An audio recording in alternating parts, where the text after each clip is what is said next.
Shalom sahabat yang diberkati oleh Tuhan, salam sehat selalu bagi kita semuanya.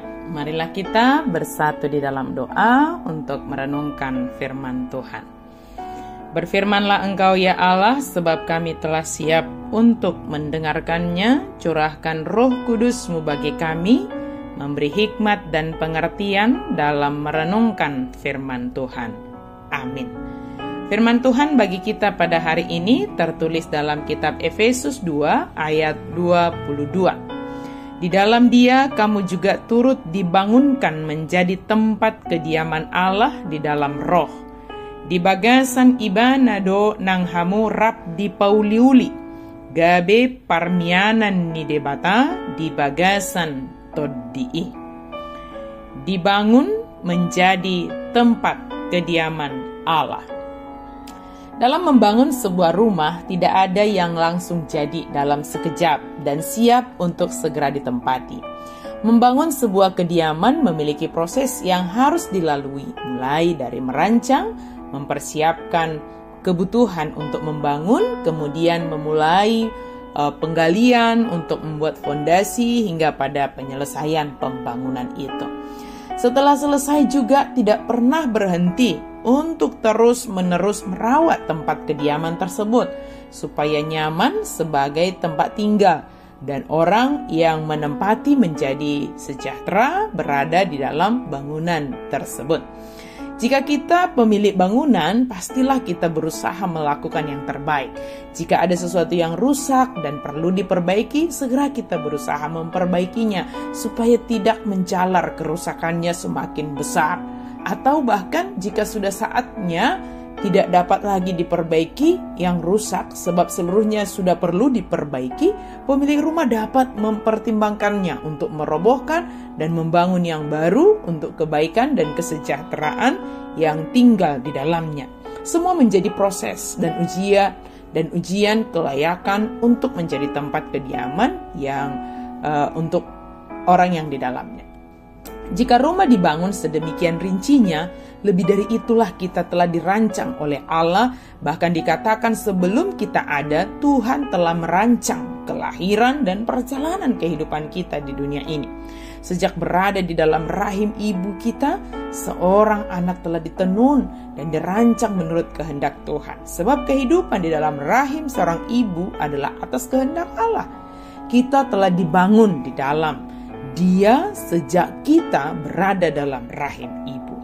Proses pembentukan kita menjadi tempat kediaman Allah sudah terjadi sejak awal kehidupan kita.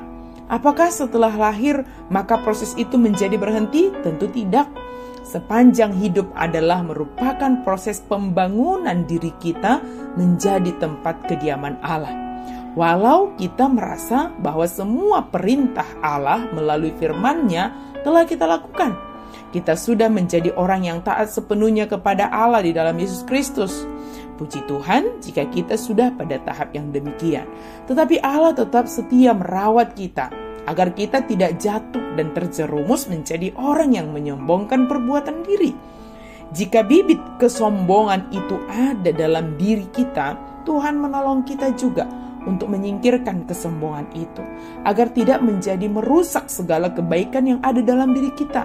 Seperti contoh ungkapan yang mengatakan, bukan karena batu besar seseorang dapat terjatuh, tetapi karena batu kecil, maka sering orang menjadi terjatuh. Bibit kesombongan itu, jika tidak segera dimusnahkan, maka yang kecil itu akan membuat seseorang menjadi semakin dalam jatuhnya dan semakin rusak. Oleh karena itu, Allah selalu memproses kita menjadi bangunan tempat kediaman Allah.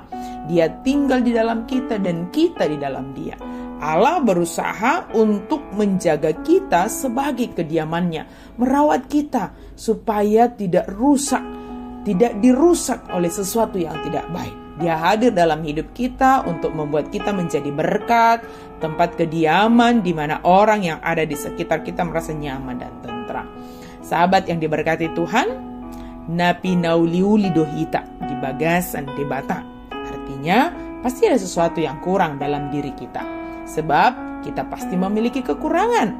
Namun Allah hadir dalam kehidupan kita bukan untuk mengumbar kekurangan itu atau kerusakan yang ada dalam diri kita sebagai ciptaan Tuhan. Justru kehadiran Allah dalam hidup kita adalah untuk membangun, memperbaiki yang rusak di dalam diri kita. Bukan membuang yang rusak, tetapi memperbaikinya sehingga kita dilayakkan sebagai tempat kediaman Allah.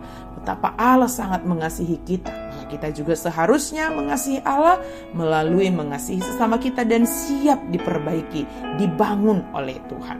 Jika karena kasihnya Allah memperbaiki yang rusak supaya layak didiami, maka kita juga terhadap sesama kita, pandanglah mereka, perbaikilah hubungan dengan mereka, sebab di sana kita akan bisa melihat bahwa kita juga menjadi alat Tuhan memperbaiki pauliulihon nadi humaliangta asa lam tudenggana. Bersedia diperbaiki, dibangun oleh Tuhan dan menjadi alat Tuhan untuk memperbaiki, membangun sesama. Amin. Mari kita berdoa. Terima kasih Tuhan untuk firman-Mu. Kami sungguh bersyukur Engkau memperbaiki kami, membangun kami Tuhan, supaya kami dilayakkan menjadi tempat kediaman Allah. Dan di mana kami ada, di situ kehadiran Allah nyata melalui kehidupan kami. Dalam nama Yesus kami berdoa dan bersyukur. Amin.